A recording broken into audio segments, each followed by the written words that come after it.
Cue the spotlights. Turn up the subwoofer and buckle up because hip-hop is about to get a hostile image over the next 90 days. We open on Virginia Beachfell's Neptune Bright Synth Slice the Night Air and Push. SummerSlam on Wax is a three-way gauntlet match featuring King Push, Wheezy FB, and a certain Pulitzer-winning Compton Inspect, who has already shattered everyone else's discography. The stakes include lyrical dominance, legacy warfare, and outright bragging rights in a genre that is in dire need of a reset button. The title of the first clip single in 15 years, A's voice drops like a guillotine over Ace trumpets, sounds like cavalry because that's precisely what it is. Push and No Malice are making a statement rather than merely making a comeback. Let God sort them out. Their much-awaited July 11th album is queued, the Roc Nation Dro deal is locked, and the whispers are deafening. Jay-Z. Kendrick Lamar and Nas are anticipated to make an appearance. This is a purge more than merely an album. About 1,200 meters south of Miami, Lil Wayne is working on Thought Carter's 6, which has a huge release date of June 6th on paper. However, behind the scenes, the teasers feature Miley Cyrus, MGK, and a Billie Eilish sample, leaving fans perplexed and critics doubtful that it's a calculated hit from one of the GOATs rather than an icon vying for fame. Finally, we get to the Heat Push and Wayne's beef, which is older than TikTok and takes place in the early 2000s. Sneaker store freestyles, sideline sneak disses, and lyrical stabs throughout mixtapes and albums ranging from Exodus 23.1 to Ghoulish. This isn't just a grudge. It's rap Cold War history, and in 2025 it's heating up again because with Young Money's once untouchable empire in disarray and Kendrick's 3-track sweep of Drake still reverberating in the rafters, Push sees an opening and, rather than walking through it, he's storming it like a shark with a PhD in timing. Rather than releasing his album last winter, he waits patiently, calculates signs with Roc Nation, and then, boom. He drops Ace trumpets precisely 1 week before Wayne's. Carter 6 coincidence. That would be equivalent to claiming that Ric Flair simply showed up at every game wearing robes. No, this is war room level planning. Every move is planned, every bar serves as a bullet, and that single is a tactical nuke. Pharrell's horns are so triumphant. They sound like royalty arriving at a battlefield. A No Malice spits like he never left the church or the streets, and Push, he drops a lyrical haymaker right at Kanye. Look at them. He and he are still waiting for Yeezy. It's open season, and Kanye, who has been more outspoken than normal, takes to social media to call Push a phony strong guy and accuse him of standing on Ye's shoulders to disparage Drake. But you already know how that goes. The internet erupts as Push responds with a single line and he backpedals with, "While all of this is going on, Kendrick Lamar is transforming his grand national tour into a rap opera courtroom with dramatic lighting, dancers, and SWAT gear depositions in between bars. It's like WWE meets Coachella, and rumors are circulating that Kendrick is featured on the Clips album.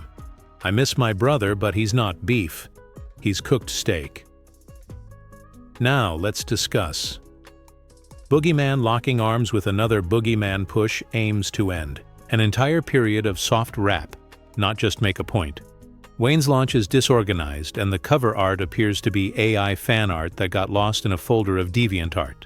The opening single, Fix It, which was co-produced by Manny Fresh, is heavily auto-tuned, making listeners question if it was released in 2011 or 2025 with a migraine. The bars are fast-paced, but reviewers believe it sounds more like a compilation of vintage Wayne styles than anything innovative. Meanwhile, there are allegations that MGK and Miley fans would switch last-minute appearances on 3 different track lists in a month, leaving fans unsure of whether they are listening to a Netflix soundtrack or a rap album. Loads the clips and push clocks the chaos. Ace Taylor's greatest debut ever, with 1.8 million Spotify plays in a single day, sparks split-screen memes on social media. Wayne appears to be narrating while wearing a rainbow hoodie and a black and white Twitch push. The Godfather is even a devoted. If this rap chessboard has you gasping like a bar in control, give your boy a solid hit on the like button right now. It tells the algorithm that you want real rap breakdowns, not whatever they're feeding the masses. Of course, tap, subscribe, or risk missing the moment when Push goes nuclear. Let's zoom out. Wayne stans admitted that the vibes are off, so pause the drama for a moment. June 6th. Wayne lets go to thaw Carter 6. He returns to the wheel if it's tight. If it's messy, Push's strategy is succeeding as, 5 weeks later, on July 11th, Clips reappears with "Let God take care of everything." All precision Pharrell Hoviv, Kendrick Nas's holy trinity in hip-hop. Don't sleep on the EU, which has already destroyed his Adidas agreement and shattered his impenetrable mystique. This isn't just an album, it's Judgment Day. In a 3-act play, Kendrick simply grabbed him by the body. If Wayne falls here, Drake is by himself. Wayne is not there. Push wants to end the Young Money reign with a guillotine drop, not a whisper. And just when you thought it couldn't get any more surgical, think of Birdman's 2002 check bounce. That boy went platinum, but rumors have it that Push never paid for it, and every bar since has been covered in receipts. And in 2025, he's collecting interest. In an era where rap fans yearn for authenticity like oxygen, Push has been playing the long game like Monopoly and has finally secured hotels on Boardwalk and Park Place. His unpaid beat from 2002 is now just one brick in a mansion of grudges. Every Wayne win served as fuel for every Drake record practice. Don't get it twisted, Wayne is a titan whose dedication series helped define the mixtape era. The Carter 3 sold 1 million copies in a week, back when streaming wasn't even considered. But giants fall too, and now Push is setting the trap. Here's the playbook. Push is entering the booth not just with rhymes, but also with receipts. On June 6th, Wayne. The fan feedback is divided, with some fans enjoying the nostalgic vibe while others criticize the lack of coherence, the faded auto-tune, and the sporadic elements that read more like a YouTube playlist than a clear vision. The 6 good streams start off with name value. Wayne claps back on Instagram, live on June 7th, while sipping a lean out of a Funko Pop cup and mumbling something about the numbers speaking for themselves. Push likes the picture without saying anything. Let God work him out. He will arrive for L's Beats on July 11th. It sounds like he's preaching from a marble pulpit, flowing gold without malice. Twitter goes into cardiac arrest after Kendrick's feature. For weeks, TikTok has been decoding Jay-Z's 48-bar stanza line by line. On his last lap record of the year, Nause enters with "The dignity of a heavyweight champion." Fans proclaim it a guide to hip-hop and aging without sacrificing your soul, and critics give it 5-star reviews like confetti. He tweets one thing: "Glory, but hold on. We're not finished." Jim Jones, who was lost in Kendrick Drake's Cyclone, is another name in the mix. Yes, Capo questioned Push's. The goal of Boogeyman locking arms with another Boogeyman Push is to end a whole era of soft rap, not merely to make a point. Let's talk about that now. The cover art for Wayne's tumultuous release appears to be AI fan art that got lost in a DeviantArt folder. Manny Fresh co-produced the opening track Fix It, which is heavily auto-tuned and has listeners wondering if it's from 2011 or 2025 with a migraine. The bars are fast-paced, but reviewers claim it sounds more like a compilation of vintage Wayne styles than anything innovative. According to speculations, fans of Miley and MGK switch last-minute features and listen to 3 different song lists in a month, leaving them unsure if they are enjoying a Netflix soundtrack or a rap album. In order to load the clips and push clock the chaos. In a single day, Ace Trumpet's best-ever debut on Spotify reaches 1.8 million plays, while split-screen memes take over social media. Wayne appears lucid while narrating in a black and white. Twitch Push in a rainbow sweatshirt.